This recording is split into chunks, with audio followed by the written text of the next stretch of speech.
மறுபரிசீலனை பண்ணுவீங்களான்னு கேக்குறீங்க. மறுபரிசீலனை பண்ணி என்னுடைய கேள்வி மட்டும் சொல்லிடுறேன். அது எந்த அமைச்சர் இல்ல, நீங்க அதெல்லாம் பேசக்கூடாது. நீங்க ஒரு கோரிக்கை, நியாயமான கோரிக்கை 10 செய்தாருங்கன்னு கேட்க, அது நியாயம் இல்ல. அமைச்சர் பதில் சொல்லுங்க. அமைச்சர் பதில் சொல்லுங்க. இல்ல, செல்லூர் ராஜு கேள்வி நீங்க உட்காருங்க. நான் பேசுகிறேன். உட்காருங்க.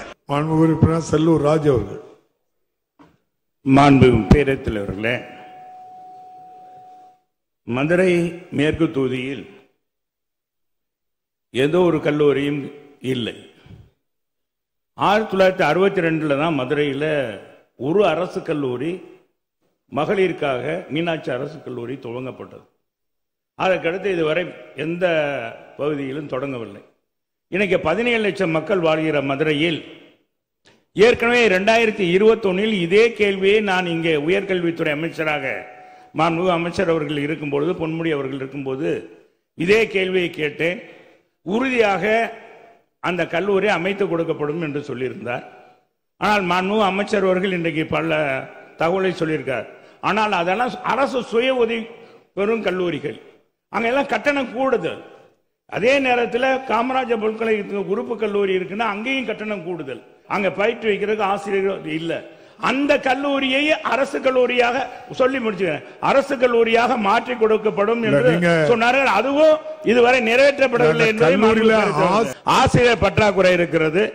எனவே மாணவர் சேர்க்கை அதிகமாக இருக்கிறது. எனவே இந்த இடங்கள் எல்லாம் பாத்தீங்கன்னா கல்லூரிகளுக்கு கட்டணங்கள் அதிகமாக இருக்கு. அரசு கல்லூரினா கட்டணம் குறைவாக. மறுபரிசீலனை பண்ணுவீங்களான்னு கேக்குறீங்க. மறுபரிசீலனை பண்ணி இது உறுதியாக ஏற்கனவே இங்கே வாக்குறுதி கொடுக்கப்பட்டது. மாண்பு முதலமைச்சர் இருக்கும்போதே சொன்னார், எங்க முதலமைச்சர் செய்து கொடுப்பார், நிறைவேற்றி கொடுக்கப்படும் என்று சொல்லியிருந்தார். மாண்புமிகு அமைச்சர் அவர்கள். மாண்புமிகு பேரவைத் தலைவர் அவர்களே, 4 ஆண்டுகளில் கழக அரசு பொறுப்பேற்றதிலிருந்து 21 அரசு கலை அறிவியல் கல்லூரி, கூட்டுறவுத்துறை மூலம் ஒரு கலை அரசு அறிவியல் கல்லூரி, இந்து சமய அறநிலைத்துறை மூலம் சட்ட போராட்டம் நடத்தி 4 அரசு கலை அறிவியல் கல்லூரி என்று இந்த 4 ஆண்டுகளில் 37 கல்லூரிகளை திறப்பதற்கு உத்தரவிட்ட அரசு நமது அரசு. மாண்புமிகு சட்டமன்ற உறுப்பினர் அவர்கள் தொடர்ந்து கோரிக்கை வைக்கிறேன் என்று சொன்னார். மூத்த சட்டமன்ற உறுப்பினர், அமைச்சராக இருந்தவர், கூட்டுறவுத்துறையை தன் கையில் வைத்திருந்தவர். தளபதி தலைமையில் இயங்குகிற கூட்டுறவுத்துறை கல்லூரி துவங்கும் போது அவர்கள் துறை அமைச்சராக இருந்த பொழுது ஏன் அதே துறையில் அந்த கல்லூரியை அவர் தொகுதிக்கு கொண்டு வந்திருக்கலாம் என்பதையும் இந்த நேரத்தில் எடுத்து சொல்லி, மாணவர்கள் நலன் கருதி நீங்கள் சொல்லுகிற இடத்தில் மாணவருடைய எண்ணிக்கை, கல்லூரியினுடைய தேவை அறிந்து முதலமைச்சரிடம் கருத்துரு பெற்று உரிய நடவடிக்கை மேற்கொள்ளப்படும் என்பதை மாண்புமிகு உறுப்பினர்களுக்கு பேரவைத் தலைவர் வாயிலாக தெரிவித்துக் கொள்கிறேன். மாண்புமிகு உறுப்பினர் செல்லூர் ராஜு. மாண்புமிகு பேரவைத் தலைவர்களே, மாண்புமிகு அமைச்சர் அவர்கள் கூட்டுறவுத்துறை மூலமாக ஒரு கல்லூரி நீங்களே அமைத்திருக்கலான்றார். கூட்டுறவுத்துறை என்பது சாதாரண ஏழை எளிய மக்களுடைய பணத்தில் சங்கத்தை உறுப்பினர்களை கொண்டு நடத்துறது. எனவே நான் அதுக்குள் வரவில்லை. என்னுடைய கேள்வி மட்டும் சொல்லுகிறேன். 10 ஏக்கர் நிலம் இருக்கிறது, அரசு புறம்போக்கு நிலம் இருக்கிறது, வசதியான இடம். ஆனா இதுவரை அரசு கல்லூரி, ஆண்களுக்கான கல்லூரியே மதுரையில் இல்ல, தனியார் ஆண்களுக்கான கல்லூரி இல்ல. எனவே அரசு கல்லூரி மதுரையிலே அமைக்க வேண்டும். அதே நேரத்தில் மாண்புமிகு பேரவைத் தலைவர் கூடுதலாக எங்களுடைய தொகுதியில் மேலும் இதுவரைக்கும் ஒரு விளையாட்டு திடல் கூட இல்லை, அதையும் கேட்டிருந்தேன். அது அமைத்து கொடுக்கப்படும், 2.5 கோடியில் அமைக்கப்படும் என்று சொல்லி எல்லாம் மதிப்பீடு எல்லாம் பண்ணிட்டாங்க. ஆனா இப்பொழுது அது கொடுக்க முடியாதுன்னு சொல்லியிருக்காங்க. இல்ல, நீங்க அதெல்லாம் பேசக்கூடாது. நீங்க ஒரு கோரிக்கை, நியாயமான கோரிக்கை செய்தாருங்கன்னு கேட்க, அது நியாயம். மாண்புமிகு அமைச்சர் பரிசீலனை பண்ணிருக்காங்க. அமைச்சர் பதில் சொல்லுங்க. மாண்புமிகு அமைச்சர் பதில் சொல்லுங்க. மாண்புமிகு பேரவைத் தலைவர் கேட்டுருங்க. இதேதான் நான் சொல்லி இல்ல, அமைச்சர் பதில் சொல்லுங்க. அமைச்சர் பேரவைத் தலைவர் அமைச்சர் பதில் சொல்லுங்க. இல்ல, செல்லூர் ராஜு கேள்வி நீங்க உட்காருங்க. மாண்புமிகு செல்லூர் ராஜு பேரவைத் தலைவர் அவர்கள் செல்லூர் ராஜு பேசட்டு. மாண்புமிகு செல்லூர் ராஜு பேசுங்க.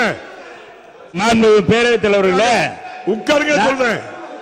மாண்புமிகு பேரவைத் தலைவர்களே நாம செய்யலைன்னா அதுதான் சொல்றேன். அதுல என்ன தப்பு இருக்கு? மாண்புமிகு பேரவைத் தலைவரே சார் நான் பேசுகிறேன். உட்காருங்க. கேள்விக்கு வாங்க. பேரவைத் தலைவர்களே அருள் கூர்ந்து நான் ஏற்கனவே இங்க இதே சபையில் 2021 இது உயர்கல்வித்துறை அமைச்சரால் வாக்குறுதி சொல்லியாச்சு. ஏற்கனவே இந்த கேள்வி வந்திருக்கு. நான் ஏற்கனவே சொல்லியிருக்கேன். அமைச்சர் உறுதி தந்திருக்காங்க. மறுபரிசீலனை பண்ணுங்களான்னு கேட்டாம இருங்க. சரி, மறுபரிசீலனை செய்து உடனடியாக அந்த பகுதியில் ஒரு அரசு கல்லூரியை ஏற்கனவே கொடுத்த வாக்குறுதியை நிறைவேற்ற வேண்டும் என்று கேட்டுக்கொள்கிறேன்.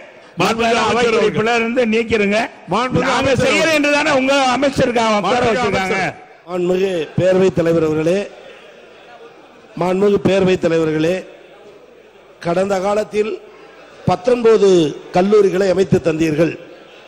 தற்போது 4 ஆண்டுகளில் 32 கல்லூரிகளை தமிழக அரசின் சார்பில் முதல்வர் அமைத்து தந்திருக்கிறார். அதிலும் குறிப்பாக பேரவைத் தலைவர் அவர்களே, முதல் 5 ஆண்டில் மாண்புமிகு உறுப்பினர் அவர்களுக்கு முதல் 5 ஆண்டில் 2011 to 16 18 கல்லூரிகள் நீங்கள் அமைத்தது. அடுத்த 5 ஆண்டு மீண்டும் 22 கல்லூரிகள். முதல் 5 ஆண்டில் 18, அடுத்த 5 ஆண்டில் 22. ஆனால் 4 ஆண்டுகளில் 32 கல்லூரிகளை அமைப்பதற்கு உத்தரவிட்டவர் நம்முடைய முதலமைச்சர். எனவே கேளுங்கள் தரப்படும் என்ற கோரிக்கையை ஏற்று முதலமைச்சரிடம் உங்கள் கருத்தை சொல்லி பரிசீலித்து துறையின் ரீதியாக நடவடிக்கை எடுக்க மேற்கொள்ளப்படும் என்பதையும், இங்கே கூட்டுறவுத்துறை மூலம் அதில் ஏற்படுகிற சிக்கலை சொன்னீர்கள். நீங்களே கல்வி அமைச்சரிடம் சொல்லி அதை செய்திருக்கலாம் என்பதையும் மாண்புமிகு உறுப்பினர்களுக்கு எடுத்து சொல்லி மேற்கொண்ட பதிலை பேரவைத் தலைவர்களாக உறுப்பினர்களுக்கு தெரிவித்துக் கொள்கிறேன். வினாக்கள் விடைகள் நேரம் முடிவுற்றது. பேரவை விதி 110 கீழ் 110 கீழ் சிஎம் 110 கீழ் அறிக்கை அளிக்க வேண்டும் என்று மாண்புமிகு முதலமைச்சர் அவர்கள் அனுமதி கோரியுள்ளார்கள்.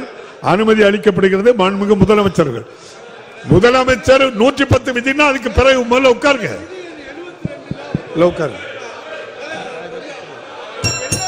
எல்லாரும் அமைதியா இருங்க.